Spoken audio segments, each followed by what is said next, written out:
میرے نوجوانوں، میرے بھائیوں، پورے سماج سے میں گزارش کرتا ہوں کہ سب سے پہلے اپنے اولادوں کے ایمان کی بقا چاہتے ہیں، اس کی دین کی بقا چاہتے ہیں، تو سب سے پہلے ان کی زندگی میں قرآن کریم کو داخل کیجئے، انہیں سب سے پہلے بہترین حافظ قرآن بنانے کی کوشش کیجئے۔ جب بچہ حافظ قرآن بنے گا، قرآن کو اپنے سینے میں جگہ دینے کی کوشش کرے گا، تو اس کے ذریعے اللہ تبارک و تعالیٰ کل قیامت کے دن آپ کو سورج سے زیادہ چمکتا ہوا تاج اس حافظ قرآن کے سر پر رکھا جائے گا، اور اس کی برکت سے اللہ تبارک و تعالیٰ ان کے والدین کو بھی بہترین قسم کے کل قیامت کے دن جوڑے پہنائیں گے۔ یہ حافظ قرآن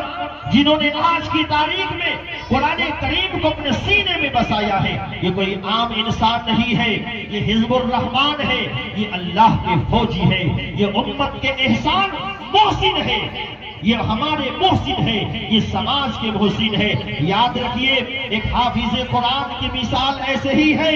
جیسے کوئی بادشاہ کسی ملک کی حفاظت کی ذمہ داری لیتا ہے، تو بادشاہ سرحدوں پر جا کر خود پہرےداری نہیں دیتا ہے، بلکہ اس کے لیے ایک فوج تیار کی جاتی ہے۔ ایک فوج عام آدمی نہیں بلکہ چن چن کر لوگوں کو فوج میں بھرتی کیا جاتا ہے، ان کی تنخواہیں اعلیٰ ہوتی ہے، ان کے کھانے پینے کا نظام اچھا ہوتا ہے۔ اللہ تعالیٰ چاہتا تو یہ جتنے لوگ اس جلسے میں بیٹھے ہوئے ہیں سب کے سب حافظ قرآن ہوتے، سب کی اولادیں حافظ قرآن ہوتے، لیکن نہیں، سب کے تقدیر میں نہیں ہے۔ یہ اللہ تبارک و تعالیٰ کا انتخاب ہوتا ہے، اللہ جسے چن لیتے ہیں انہیں کہ سینے میں اللہ قرآن کریم کو داخل کرتے ہیں۔ تو جس طریقے سے فوج میں ملک کی حفاظت کے لیے آدمی کو چن چن کر رکھا جاتا ہے، اللہ بھی اپنے قرآن کی حفاظت کے لیے اپنے بندوں کو دلوں میں اپنی محبت ڈالتے ہیں، قرآن کی محبت کو ڈالتے ہیں، تب بندہ جا کر حافظ قرآن ہوتا ہے۔ تو جس طریقے سے وہ بادشاہ وقت جس نے ملک کی حفاظت کی ذمہ داری لی ہے، بادشاہ حفاظت نہیں کرتا ہے بلکہ بادشاہ کی جو فوج ہوا کرتی ہے وہ سرحدوں پر جا کر ملک کی حفاظت کرتی ہے، لیکن بادشاہ کہتا ہے دیکھو میں نے ملک کی فوج کے ذریعے سے حفاظت کی ہے۔ تو اللہ تبارک و تعالیٰ بھی اس حافظ قرآن سے اپنی قرآن کی حفاظت کرا رہا ہے۔ یہ حافظ قرآن ہے، یہ اللہ تبارک و تعالیٰ کی فوج ہے۔ اس لیے میرے بھائیوں، آج پوری دنیا اس کوشش میں لگی ہوئی ہے، انگریزوں کی بھی شروع سے یہ سازش رہی ہے، اس قوم پر، اس نسل کو اگر کنٹرول کرنا چاہتے ہو تو ان کے مساجد کو گرانے سے، ان کے مکاتب کو مسمار کرنے سے، ان کے قرآن کو جلانے سے مسئلہ حل ہونے والا نہیں ہے، بلکہ اس قوم کو قرآن سے کاٹ دیا جائے۔ میرے بھائیوں، آج کی تاریخ میں کتنے ایسے لوگ ملیں گے جو پیسے والے ہیں، جن کو اللہ نے دولت سے نوازا ہے، سرمایہ سے نوازا ہے، اور جن کا بچہ قرآن کریم مدرسہ میں چٹائیوں پر بیٹھ کر پڑھ رہا ہو۔ میرے بھائیوں، مشکل سے پورے ملک کے اندر 5% مسلمان بچے قرآن کریم حفظ کر رہے ہیں اور قرآن کریم کے حافظ بن رہے ہیں۔ ہم تو سوچتے ہیں کہ عربی سے ہمارا کوئی مفاد وابستہ نہیں ہے، عربی تعلیم حاصل کرنے سے کیا ہوگا، عربی پڑھنے سے کیا ہوگا۔ اور مسلمانوں، اگر یہ 5% بھی قرآن کریم سے اپنا رشتہ توڑ لیں، قرآن کریم کو حفظ کرنا چھوڑ دیں، تو بھلا بتائیے کون آئے گا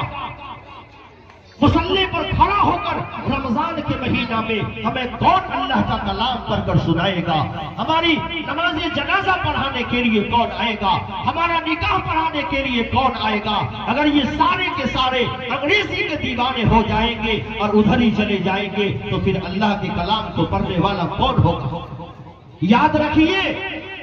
دینی علوم اور دنیاوی علوم جو بھی ہو، ہر علم کا حاصل کرنا آج کی تاریخ میں ضروری ہے، لیکن یاد رکھیے یہ دینی علم وہ ہے جس کا حاصل کرنا مذہب اسلام نے اپنے ماننے والوں پر فرض قرار دیا ہے۔ اس لیے میرے بھائیوں، قرآن کریم سے اپنا رشتہ جوڑیے، اپنی اولادوں کو، اپنے معصوم بچوں کو زندگی میں قرآن کریم کو داخل کرنے کی کوشش کیجیے۔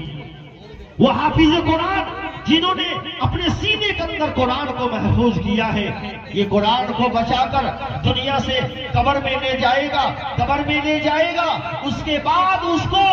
اللہ تبارک و تعالیٰ کل قیامت کے دن جنت عطا فرمائیں گے۔ لیکن آج کی تاریخ میں ہے کوئی ایسا مسلمان جو سوچتا ہو کہ ہماری موت کے وقت ہمیں دنیا ہی میں اللہ تبارک و تعالیٰ ہمیں جنت کا نقشہ دکھا دے؟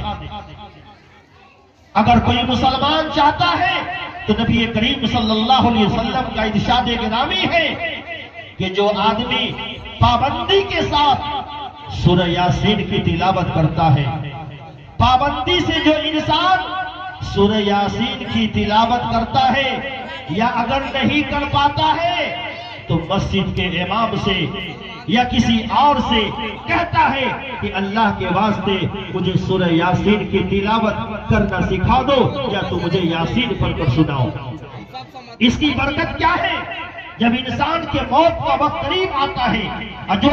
جس آدمی کی زندگی میں سورہ یاسین پڑھنے کا معمول رہا ہے یا سننے کا معمول رہا ہے، اللہ نے جتنی بھی سورتیں نازل کی ہے، تمام سورتوں کے ساتھ کچھ خاص فرشتوں کو اللہ نے نازل کیا ہے۔ آپ یاسین پڑھنے کا معمول ہے، موت کا وقت قریب آ چکا ہے، اللہ حضرت اسرائیل کو جب روح قبض کرنے کے لیے بھیجتے ہیں، سورہ یاسین کے ساتھ جتنے فرشتے ہوتے ہیں اس آدمی کو اپنے گھیرے میں لے لیتے ہیں۔ حضرت اسرائیل کہتے ہیں، اے مولا کریم، اے پروردگار، ہم اس کی روح کو کیسے قبض کریں؟ ہم سے پہلے تو بے شمار فرشتے وہاں اس کی حفاظت کے لیے بیٹھے ہوئے ہیں۔ چنانچہ اللہ تبارک و تعالیٰ جنت کے فرشتے رضوان کو حکم دیتے ہیں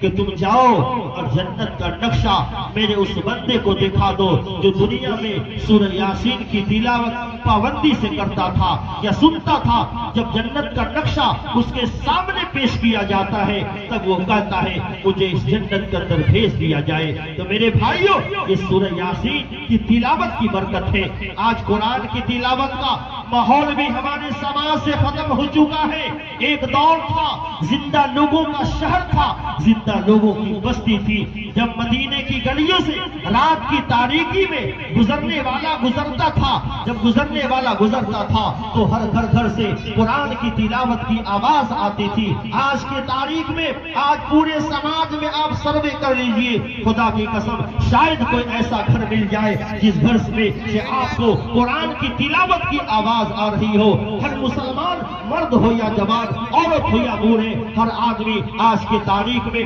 موبائل میں مگن ہے۔ یاد رکھیے، اگر ہم نے ہمارا قرآن کے ساتھ یہی رویہ رہا، یہی وجہ ہے کہ آج کی تاریخ میں دنیا کی منڈی میں، دنیا کی بازار میں مسلمان بے وقت ہے، مسلمان کا کوئی وقار نہیں ہے۔ اس لیے کہ جب مسلمان نے آسمانی ہدایت سے اپنا رشتہ توڑا ہے یا رشتہ توڑنے کی پوزیشن میں آیا ہے، اللہ تبارک و تعالیٰ نے اس کے تقدیر میں ذلت و رسوائی لکھ دی ہے۔ اس لیے او مسلمانوں، ہمارے لیے سب سے پہلے یہی ہے کہ ہم قرآن کریم سے، قرآن کریم کا رنگ اور احادیث نبویہ کا رنگ اور محمد رسول اللہ صلی اللہ علیہ وسلم کے اخلاق حسنہ کا کلر ہم اپنی اولادوں کی زندگی پر ایسا چڑھا دیں، ایسا چڑھا دیں کہ یہاں سے جانے کے بعد کسی اسکول یا کسی کالج کے آپ حوالے کر دیں، یہ رنگ اس کے جسم پر سے کبھی اتر نہ پائے۔ اللہ تبارک و تعالی ہم سب کو قرآن کریم سے محبت کرنے اور اس کی تلاوت کرنے کی توفیق عطا فرمائے۔ وما علینا الا البلاغ۔